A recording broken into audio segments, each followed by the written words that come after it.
Omicidio volontario aggravato è l'accusa contro il 91enne che ieri mattina a Silea ha ucciso il genero con una fucilata, anni di litigi tra i due, per molti una tragedia annunciata. €1 se si preleva alle poste, €1,75 negli altri istituti bancari, sul reddito di cittadinanza si paga una commissione, i sindacati, paradossale pagare un balzello su un sussidio. Parla il giovane trevigiano che passando per caso ha salvato un'intera famiglia da una casa in fiamme a Vedelago. I vigili del fuoco al telefono mi dicevano non entrare, ma ho fatto quello che andava fatto. Paura stamane davanti alla scuola materna Bricito di Treviso, la mamma è stata investita da un'auto mentre attraversava la strada con il suo bambino. Il sindaco di Zero Branco Mirko Festoni imputato per omissione di atti d'ufficio. Il GUP ha fissato l'udienza preliminare per il prossimo 12 settembre. L'accusa non aver risposto a un'interrogazione e risposta scritta di un consigliere. Nessuna provocazione, ma vorrei spiegare al Ministro dell'Interno come ho reso possibile l'accoglienza di migranti con i miei ragazzi. Il professor Antonio Calò, candidato del PD alle europee, lancia un invito a cena a Salvini. Ieri la Treviso in rosa, oltre 6.000 partecipanti alla corsa solidale per sostenere la lotta al cancro al seno. Il maltempo non frena, a carica delle donne. Telespettatori di Antena 3, buonasera, bentrovati. L'edizione trevigiana dei nostri telegiornali, dunque una pagina di cronaca in primo piano a partire dall'omicidio che ha scioccato Silea ieri mattina. Il 91enne che ha sparato una fucilata al volto del genero per l'ennesimo litigio consumato tra i due. L'accusa per il 91enne, omicidio volontario aggravato.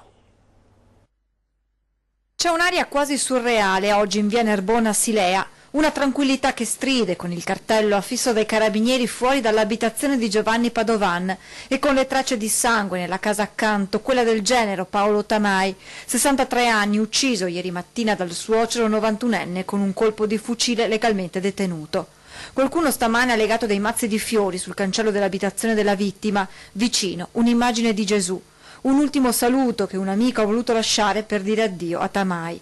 Intanto continua il lavoro della procura. Abbiamo la contestazione di omicidio volontario, il magistrato di turno è andato sul posto, la persona adesso è in carcere con l'accusa appunto di omicidio volontario e adesso cercheremo di svolgere le indagini. Mi pare che sia maturato in un contesto di contrasti abbastanza accesi tra l'autore del reato e la vittima. Domani verrà conferito l'incarico al medico legale per l'autopsia sul corpo di Tamai.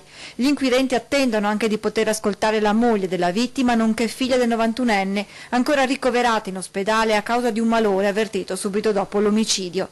Da quanto emerge, genero e suocero ieri mattina avrebbero avuto l'ennesima discussione, sembra per futili motivi, anche se al momento Padovano non ha voluto spiegare le ragioni del gesto. L'anziano si trova in carcere dove domani alle 11:30 ci sarà l'udienza di convalida. Intanto qualcuno si chiede come fosse possibile che un uomo di 91 anni potesse detenere un fucile da caccia. Se l'arma è regolarmente denunciata, detenuta e non ci sono motivi o l'autorità non è a conoscenza di motivi per i quali procedere a un ritiro prudenziale, evidentemente sì, non c'è nessun aspetto di rilevanza penale. Una domenica che sembrava come tante, e poi quello sparo a Silea. Uno sparo squarcia la tranquillità di quella che dovrebbe essere una domenica mattina come tante, ma che in via Nerbona a Silea si trasforma nel giorno del dramma.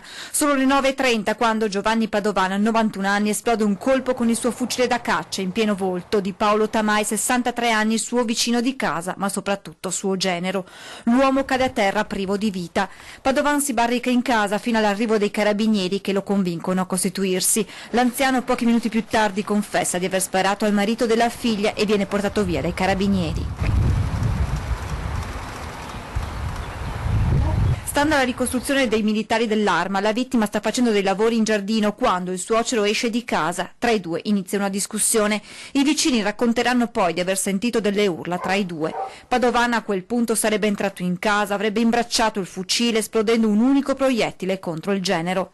La moglie di Tamai, figlia del 91enne, è la prima ad accorgersi di quanto accaduto, verrà ricoverata al Caffoncello per un malore. Sul posto arrivano i carabinieri e gli uomini della scientifica che Chi conosceva i due racconta di un rapporto teso tra suocero e genero che andava avanti da diversi anni, ma ancora sconosciuti i motivi delle continue liti. Omicidio di impeto dovute a liti familiari che vanno avanti da molti anni. Possiamo dire solo una comunità sconvolta dall'accadimento, è una situazione ventennale, quindi non è la litigata della domenica mattina per i rumori. Sotto shock Marino Giacomin, socio di Paolo Tamai, è arrivato sul posto, straziante l'abbraccio con Jessica, figlia della vittima.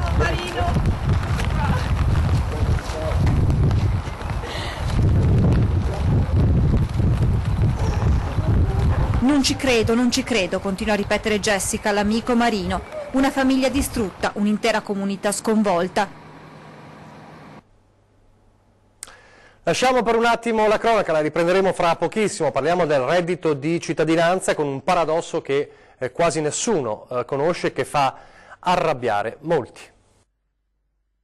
Pagare un balzello anche sul reddito di cittadinanza, strano ma vero. Ai titolari della card che utilizzano uno sportello automatico per fare un prelievo, fino al tetto massimo di 100 euro mensili, viene applicata una commissione, come è successo per esempio ad un nostro telespettatore, sorpreso nel vedere che, dopo il prelievo di 100 euro fatto ad un postamat, il saldo disponibile era sceso di 101 euro, come testimonia lo scontrino dell'operazione. Nelle modalità di utilizzo della carta è previsto che se si preleva da uno sportello postamat ci sia il prelievo di 1 euro di commissione, mentre se si utilizzano altri sportelli bancari, sempre ATM col percorso Bancomat Maestro, ci sia una commissione di 1,75 euro. Nessun errore dunque, tutto previsto dalla normativa e basta leggere sul sito delle poste per trovare la conferma nero su bianco.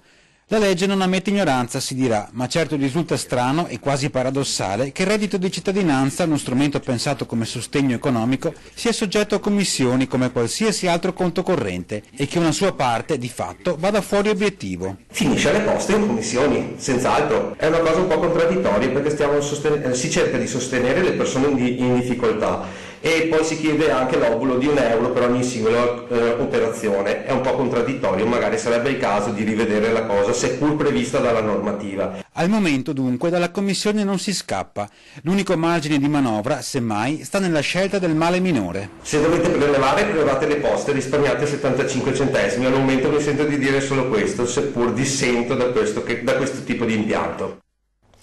Le polemiche non tardano ad arrivare, chi va alle poste a incassare il reddito di cittadinanza si vede trattenere 1 euro per il servizio a prescindere dall'importo, così si scade nel ridicolo, più che un provvedimento a sostegno del reddito è una misura a sostegno di poste, lo scrive in una nota la deputata azzurra Sandra Savino, candidata di Forza Italia alle elezioni europee nella circoscrizione nord-est. Sarebbe bastato, prosegue, stipulare un accordo, ma evidentemente, tuona Savino, nel trionfo della cialtronaggine a cui ci ha abituato questo governo, a nessuno è venuto in mente. Questa parentesi sulla rabbia per questo paradosso del reddito di cittadinanza, torniamo adesso alla cronaca, il cortocircuito in cucina, l'Alba a Vedelago, 4 anziani salvati all'alba appunto dalla prontezza di un 35enne che passava di là.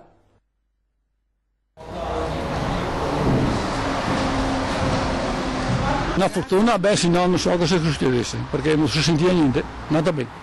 Tutto sommato è andata bene. Sanno di aver rischiato grosso i fratelli Maritan che abitano in questa casa di via Montello a Fossalunga di Vedelago. Un incendio poco dopo le 5, partito dalla cucina, ha in pochi minuti invaso di fumo l'edificio. Endris Borsato, giovane macellaio che passava di qui per andare al lavoro, si è fermato e mentre chiamava i soccorsi ha fatto uscire 3 di loro, portando poi fuori a braccia la sorella invalida Elvira, ora ospite di alcuni parenti. L'altra sorella, Domenica, racconta quegli istanti. Paura sicuro, ringrazio il Signore che siamo tutti sani. Basta salute, il resto non importa. Su questo vaso ho aperto porte e l'ho potuto qua chiamare i pompieri, dopo li arrivai, ho aperto la porta della cucina da Rio e ha tutto il fumo pieno dentro. E dice che sia stato un cortocircuito, una presa della corrente che hai fatto quel lavoro. Lo ammettono senza esitazione, se non fosse stato per quell'angelo custode che li ha svegliati e soccorsi non potrebbero raccontare ciò che è accaduto. Fortuna che mi hanno chiamato perché altrimenti io sarei ancora riuscito a dormire. Ho aperto la porta, facevo fatica a venire giù dalle scale perché avevo il fumo che mi veniva in faccia. La piccola frazione di Fossalunga si è mobilitata per aiutare i Maritan. Sul posto il sindaco Cristina Andretta e la giunta. Parte dell'abitazione è inagibile. Andretta ha voluto sentire personalmente il salvatore di questi anziani, decidendo di premiarlo in piazza il prossimo 9 giugno. Dalla fretta oppure dagli impegni chiami i vigili del fuoco perché non sai esattamente cosa possa succedere o cosa stia succedendo. Invece Endris ha voluto andare fino in fondo e assicurarsi che appunto le persone non fossero ferite e anzi ad aiutarle. Questo sicuramente è un atteggiamento che dovremmo prendere ad esempio, e in tante brutte notizie ogni tanto arriva anche una bella notizia di chi mette prima gli altri che se stessi. Eppure lui, che tutti chiamano un eroe, il 35enne macellaio Endris Borsato, dice: io non sono un eroe. Sentiamolo. Ti considerano un po' il loro angelo custode? No, neanche un eroe, niente, ho fatto quello che doveva essere fatto. Mostra al figlio i titoli dei notiziari online e i messaggi WhatsApp. È l'eroe del giorno, suo malgrado. Sì, perché Endris Borsato, 35 anni, originario di Trevignano, anche se vive con la famiglia a Volpago, ha fatto molto di più che accorgersi di un incendio e avvisare le forze dell'ordine o chi in casa ancora dormiva. Ha portato fuori di peso un'anziana che non era in grado di camminare, rischiando sulla sua pelle. Stavo andando a lavoro e ho visto questa casa che andava a fuoco e mi sono fermato a dare aiuto. Ho collegato che il fuoco era al piano terra, ho pensato che i proprietari non se ne fossero accorti perché stavano dormendo, infatti era così. Sono andato avanti, ho provato a chiamare, e poi ho preso un bastone, un palo, non so, avevo trovato un arnese, ho colpito i balconi e lì sono usciti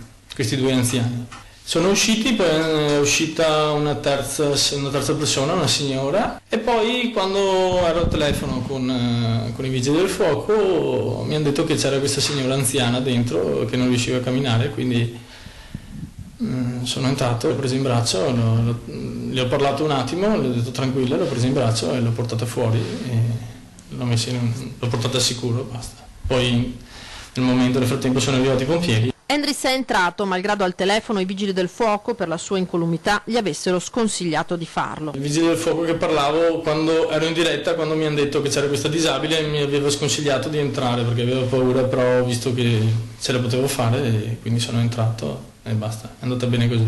Il 35enne è convinto che senza il suo intervento gli occupanti della casa di Via Montello non ce l'avrebbero fatta. Dentro era buio, il fumo aveva invaso tutta la casa, quindi pochi minuti, anche perché dormivano e non sarebbero morti soffocati senza accorgersene.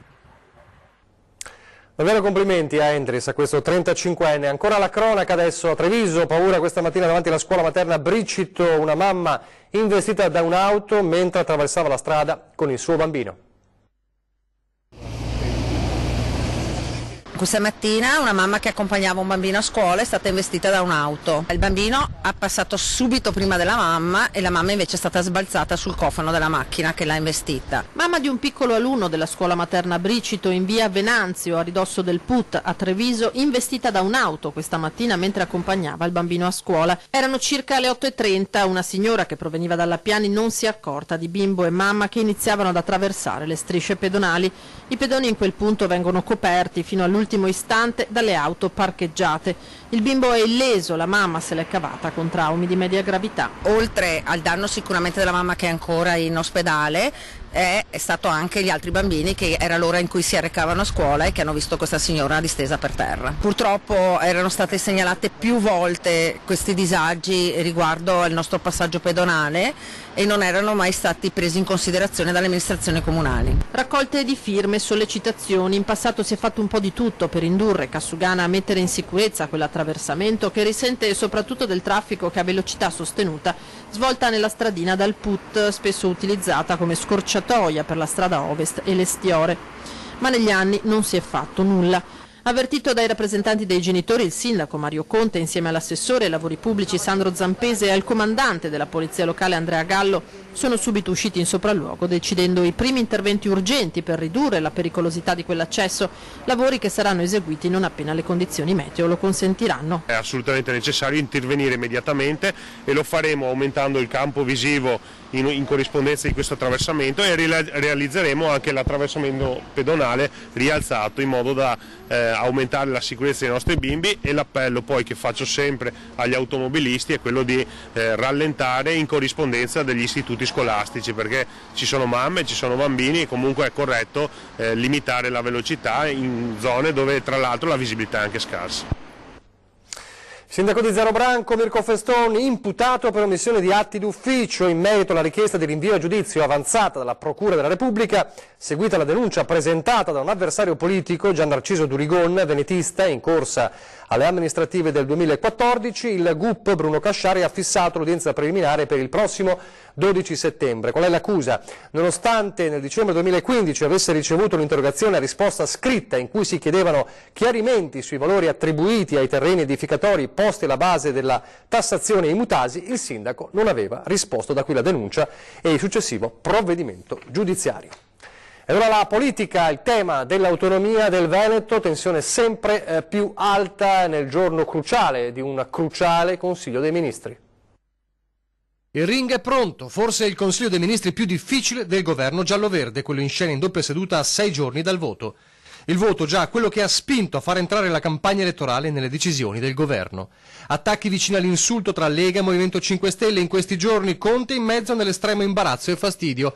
A farne le spese, per molti tra i veneti, l'autonomia, apparentemente ma irrimediabilmente sacrificata sull'altare del compromesso tra due decreti. Da una parte il decreto famiglia di stampo pentastellato, dall'altro il salviniano decreto sicurezza bis.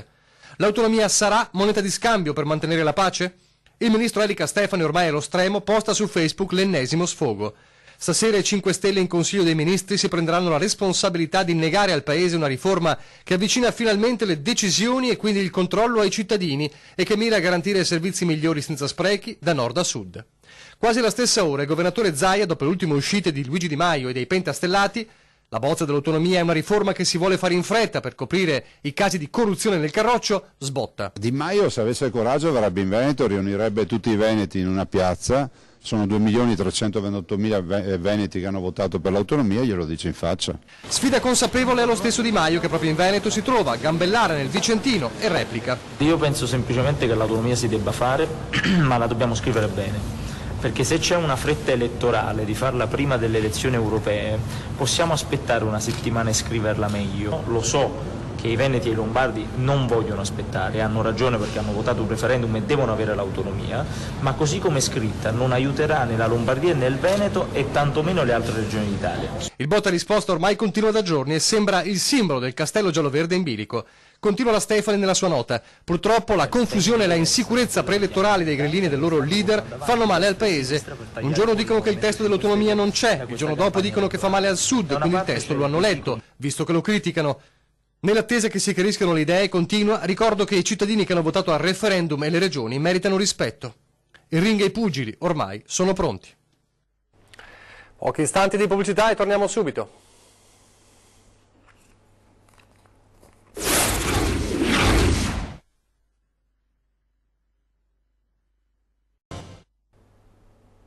Rieccoci in studio in diretta per parlare di Antonio Silvio Calò, il professore di Treviso, cittadino europeo dell'anno per aver accolto in casa sua 6 ragazzi profughi, oggi candidato del Partito Democratico alle europee, che in una nota dice: voglio invitare a cena a casa mia il ministro dell'Interno Matteo Salvini. Con la mia famiglia, scrive nella nota, abbiamo dimostrato che l'accoglienza può funzionare ed essere costruttiva, il nostro modello è senza violenza, senza guadagni. Invito dunque il ministro Salvini senza provocazioni, desidero solo testimoniare, continua Calò, l'esistenza di risposte alternative rispetto alla politica dell'odio. Vedremo allora se Salvini risponderà a questo invito a cena. A proposito di migranti, peraltro, insieme alla caserma Serena e alla ex base missilistica di Cona, la ex base militare di Bagnoli di Sopra nel Padovano è stato il simbolo in questi anni della gestione dei centri hub, i cosiddetti hub per migranti, e il sovraffollamento, le criticità che ricorderete. Adesso, come sappiamo, è svuotata e proprio nell'ex base di Bagnoli di Sopra, è notizia diramata oggi, insomma, con ancora molto top secret, simbolo appunto degli hub dei migranti, verrà girata all'interno della ex base militare una fiction televisiva, una serie televisiva molto importante, una coproduzione internazionale realizzata da Luca Guadagnino, regista italiano che lavora molto all'estero, molto conosciuto a livello internazionale.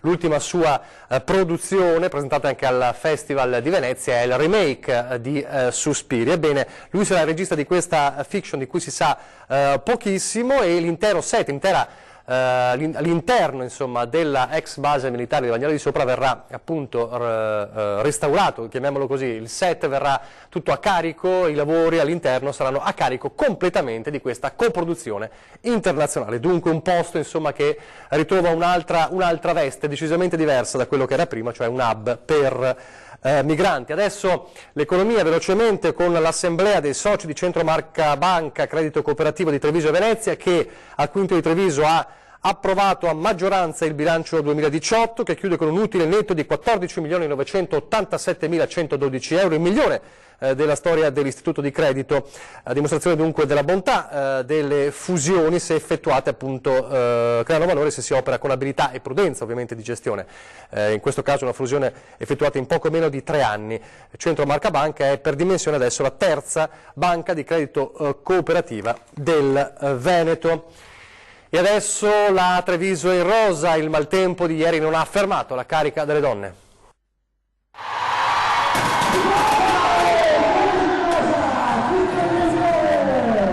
Eccole le oltre 6.000 donne che hanno partecipato alla Treviso in rosa, un fiume colorato ed allegro che ha invaso la città, mamme, nonne, bambine, anche piccole, spinte con il passeggino, tutte insieme nel nome della solidarietà. La grande manifestazione organizzata da Treviso Atletica, Corri Treviso e con la partecipazione della LILT ha permesso l'acquisto di un nuovo pulmino attrezzato per il trasporto malati. Hanno coinvolto la LILT sin dall'inizio, hanno capito l'importanza di diffondere il messaggio della prevenzione, corretti stili di vita, diagnosi precoce, per cui noi davvero ringraziamo gli organizzatori per averci coinvolto, per diffondere il nostro messaggio che è prevenire e vivere. La conoscenza aiuta. Iscrizioni record in questa edizione, 17.543, anche se la pioggia ha scoraggiato molti partecipanti. Abbiamo invitato tutte quelle che non potevano venire a vestirsi comunque di rosa, perché il loro contributo è fortissimo, manca la loro presenza, però vi assicuro che l'energia che hanno espresso chi c'era è stata comunque fortissima. Una grande festa è riuscita grazie a loro, le donne. Le donne sono coraggiose, quando hanno un obiettivo lo perseguono con determinazione, quindi davvero un grazie speciale, e devo dire anche un grazie ai nostri volontari presenti sul territorio, che sono 760 volontari. Piazza Burchiellati si è trasformata in una grande palestra dove le donne si sono riscaldate a tempo di musica.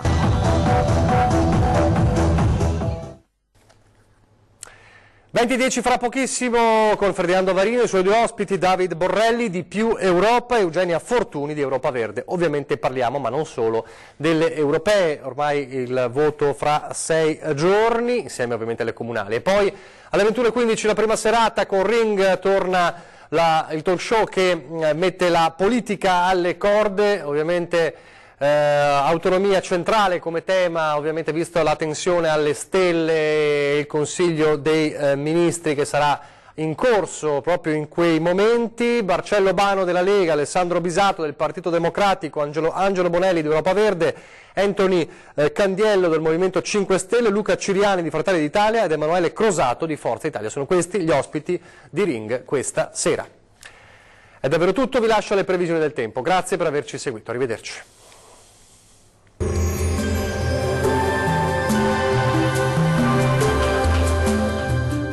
Tonus Laboratorio del Piede, centro altamente specializzato nella costruzione di plantari su misura, dedica nuove tecnologie di rilevazione dei carichi posturali per dare voce alla filosofia di benessere che lo caratterizza.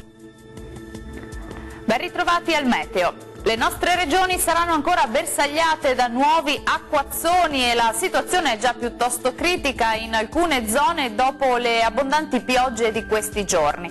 Ma vediamo il dettaglio. Sul Veneto il cielo sarà molto nuvoloso con precipitazioni sparse ma piuttosto frequenti. In nottata è previsto un lieve miglioramento. Temperature minime tra 11 e 14 gradi, massime piuttosto gradevoli, comprese invece tra 19 e 23 gradi. Condizioni instabili anche sul Friuli Venezia Giulia, con precipitazioni diffuse e localmente anche di moderata intensità, ma anche in questo caso migliorerà entro la notte. Temperature minime tra 12 e 14 gradi, massime invece tra 16 e 18 gradi. Uno sguardo infine al Trentino Alto Adige. Avremo qualche piovasco su tutti i settori, poi migliorerà sulle aree settentrionali mentre continuerà a piovere altrove. Temperature minime tra 11 e 12 gradi, massime sui 22 gradi. Bene, dal meteo di Antena 3 per ora è tutto. Arrivederci.